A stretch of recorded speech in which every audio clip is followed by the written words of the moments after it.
All right, Nevada's election headquarters with Nicole Cannizzaro, the majority leader in the state Senate, running for Attorney General.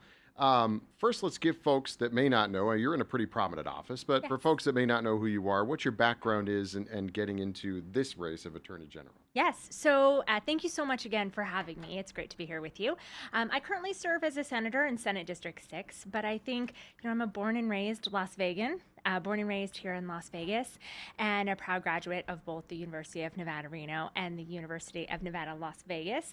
I've been a practicing attorney for almost 16 years, most of that time, 11 of which in the DA's office here in Clark County, in the gang unit, most of that time.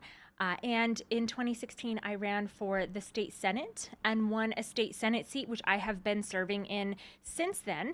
And in 2019 became the Senate Majority Leader, the first woman to hold that position in the state legislature in the state Senate. And so in my job as Majority Leader, we pass a lot of legislation here in the state and help run the legislative sessions. And now I'm running to be Nevada's next Attorney General, taking my prosecutor background and my legislative experience dealing with all types of different state issues into the office of Attorney General to make Nevada safer and stronger. I was looking at your website, and we'll start with that one. It's your Yeah. big one, issues right at the top. Public safety, as a former Yes. prosecutor in this role as Attorney General, sort of brings a unique experience to this role. Yes, I think my work as a prosecutor is extremely important, right? We are about to hire the state's next attorney, the top law enforcement officer for the state of Nevada. And so much of what that office represents is public safety. And so, as the next attorney general here in Nevada, I really want to focus on different things that we can do to help keep our community safe. One area of focus is helping to keep kids safe online. We know that that is an extremely important issue for so many families here, and the ways in which that children might be encountering people online. How can we help keep them safe? One of the bills I was proud to work on last legislative session was to update our Nevada laws to allow for prosecutions for AI generated child images. And that to me, I think, is extremely important because it victimizes young kids. And those are ways in which we can be doing better to help keep kids safe online. And the second piece of that is, I think we all have a family member or a friend who may have gotten one of those phone calls. Hey, you have an outstanding warrant for your arrest because you didn't show up for a jury summons. Or someone who is purporting to be a family member who's asking for a ransom. And all too often, Nevadans are going to the bank, getting out money, and paying scammers who are taking advantage of people in a very vulnerable situation. We can do a better job of tackling those issues, particularly from the Attorney General's standpoint, because you really are the head law enforcement agency in the state, the head prosecutorial office. And so being able to utilize all of those different law enforcement entities to go after these scammers and these fraudsters, I think is an important way to use the public safety functions of that office. Why is it just the fact that we have a lot of retired folks here, elderly people in our area? Because we tend to be towards the top of the list of victims of those types of crimes. Yeah, I think there's a lot of vulnerable people who just aren't familiar with how a jury summons works, right? Or aren't familiar with whether or not law enforcement can come with a warrant for you if you didn't show up.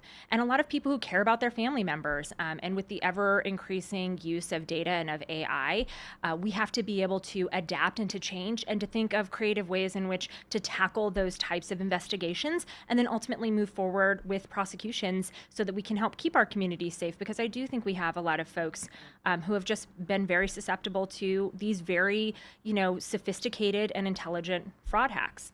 I noticed on your website also of the top issues under public safety that you talk about, drugs and human trafficking. Yes. Also an issue here in Nevada, especially around big events, which we have Absolutely. plenty of here.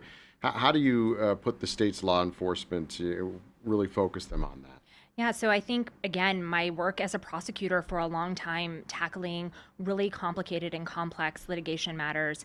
In the DA's office, I was proud to take on tough cases that other folks were having difficulty figuring out how can we actually prosecute these cases.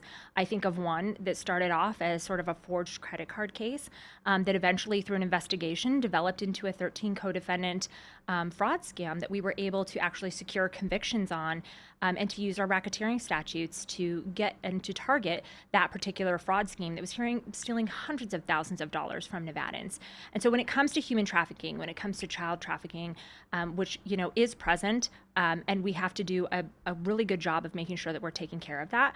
That, I think, that experience will lend itself to being able to take on those larger investigations and really hone in on people who are trying to take advantage of the fact that we are a destination city, and to hold them accountable so that Nevada can continue to be a safe place, and a place where we can welcome our visitors and continue to have a robust tourism economy. And when it comes to some of the drug pieces that you mentioned, I was proud to work on legislation where we were trying to find a good balance between tackling, for example, the increasing presence of fentanyl in our communities. I worked on legislation to target fentanyl traffickers, people who are intentionally bringing fentanyl into our communities and targeting particularly young people, which was resulting in the deaths of many, many folks who just shouldn't have been in that position. And so I want to take that experience as well on a policy level, paired with my prosecutorial experience, to the AG's office to tackle those issues as well. One issue nationally that is actually still being played out a little bit in the courts, even to this week, is the issue of reproductive rights. Yes. And you talk on your website about to promise to stop any entity that infringes on reproductive rights and take them to court. Yes. State hasn't done that yet. Other states have, and that's what's still kind of playing itself out. I guess that leads me into the next question of, part of your website also talks about fighting federal overreach. Yes. Do you see right now that issue of reproductive rights, big corporations, civil and voting rights, and kind of challenging the federal government as a big part of this office? There are people that are running for this office and others that would say we're wasting too much time fighting the Trump administration on stuff. We need to be focusing on Nevada. But I'm thinking you might see it as that is focused on Nevada and going after the federal government for certain things. Yes, absolutely. Nevadans' rights are only as strong as we are willing to and able to enforce them. And so it does not matter who is in the White House or who is in control in Congress. If the federal government is going to overreach into Nevada and to try to come after Nevadans' rights, I am ready on day one as Attorney General to take that battle on and to fight back. Here in Nevada, we do have strong reproductive health care rights. Everything, and I've been proud to work on legislation on everything from birth control to prenatal care, postnatal care, care for babies in the NICU, and everything in between. That is something that we enjoy here in Nevada. And so where the federal government or Congress or another state or any other entity decides to come into Nevada and infringe on Nevadans' rights, I am ready and willing to stand up to that. And that includes voting rights, right? We know that we have a robust set of voting rights that allow for people to actively participate in our elections. We have to have somebody who is willing to protect that. And that line of defense starts with your Attorney General's office. Some of the opponents that I've talked to talk about voting, particularly Yes. getting rid of mail-in ballots or blanket mail-in ballots, and some other election day type of changes they want to see change. But I just saw this MIT report that says Nevada ranks second in the country for election efficiency, including security. Do you think the elections are in a good place, that they're safe? Do there need to be changes made to the elections? We've seen zero evidence, right? I'm a prosecutor. I follow the evidence. If you're going to build a case, you have to have evidence. There's zero evidence in Nevada of voter fraud. Zero. And so I think in Nevada, we have done a very good job. As you mentioned, we have very secure elections. We have very competent election officials who are conducting, elections here in this state that we can feel very confident in. And we've done a lot to help protect and to preserve everyone's constitutional right to vote. And so I think we have to be focused on making sure that that does not get infringed, that people can actively and easily exercise their right to vote. And I am willing to stand by that. And that includes, the right to receive a mail-in ballot. And the right to enforce that. And I've actually introduced legislation to put forward a constitutional amendment to protect people's right to vote by mail, to be able to have that vote counted, and to be able to make sure that everyone can exercise that very important constitutional right and have their voice heard. Because frankly, we've fought too long and too hard to have the right to vote. To have it just taken away by folks who want to come in from outside of Nevada and trample on our rights. I want to get to a couple more things that I was reading on your website. A good amount of your legislation and your legislative work has been on crime bills. So now, with the expertise in helping write them and getting them passed, you'll be on the other end of trying to enforce them. Yes. You see, that I'm sure that's an advantage there because you kind of know the ins and outs of how to get it enforced and how to do that. Yeah, I think that the experience of being, and I've also been a civil litigator. I'm currently in civil practice now. I think that the experience that I bring from being a litigator for so long, having to put a case together, like I mentioned, following the evidence, making sure that what you're going into court and arguing follows Nevada law and that you're seeking to enforce it is a huge component of the Attorney General's office. Right? We are about to hire the state's next attorney. If you were hiring an attorney for yourself, for your business, for your family, you would ask that attorney what sort of experience do they have, what kind of cases have they brought, and have they been successful when they've been fighting in court.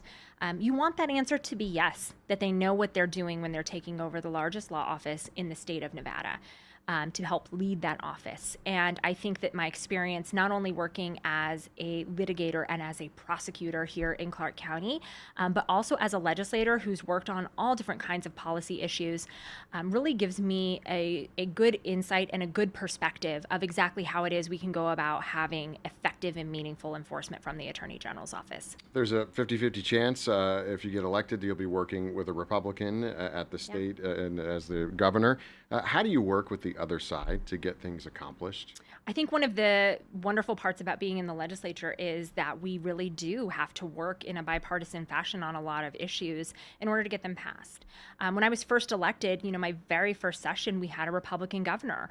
And as a freshman legislator, I passed a number of pieces of legislation, including increased protections for victims of domestic violence, protections for pregnant people in the workplace to make sure that they had proper accommodations and could see the doctor and have healthy pregnancies, mental health supports, and also, some additional benefits for veterans in our community. All of those pieces of legislation from a first term senator of the opposite party had to get signed by a governor. And I had to work with Republicans in the state Senate and in the state assembly to get bipartisan support on those pieces of legislation. And I'm proud to have done that. And in my time in the Senate, I've had to work with the Republican leaders of the chamber, being the leader for the Democrats in the Nevada State Senate, and also with Democratic governors and Republican governors. And I'm proud to say that we have been successful in passing bipartisan legislation. And I am committed to working for the state that I have grown up in my whole life. And be able to push where we need to for the right policy, right? And to make sure that we're fighting for Nevadans, but also able to work with people from a different party or a different chamber or a different office in the state where we need to do that. Any other issues you want to chat about here? I think your Attorney General really does do so much here in this state, whether it's public safety and making sure that we're keeping communities safe. Consumer protection is a huge portion of that office, right? Holding corporations accountable or places where Nevadans might be feeling additional strain on their ability to afford everything from housing to groceries. It's important for your Attorney General to enforce those provisions as well. And I'm very focused on making sure that we are fighting places where pricing might be out of control for housing, where it might be being manipulated for everyday goods that you buy at the grocery store, and to really crack down on that from an enforcement perspective in the consumer protection space.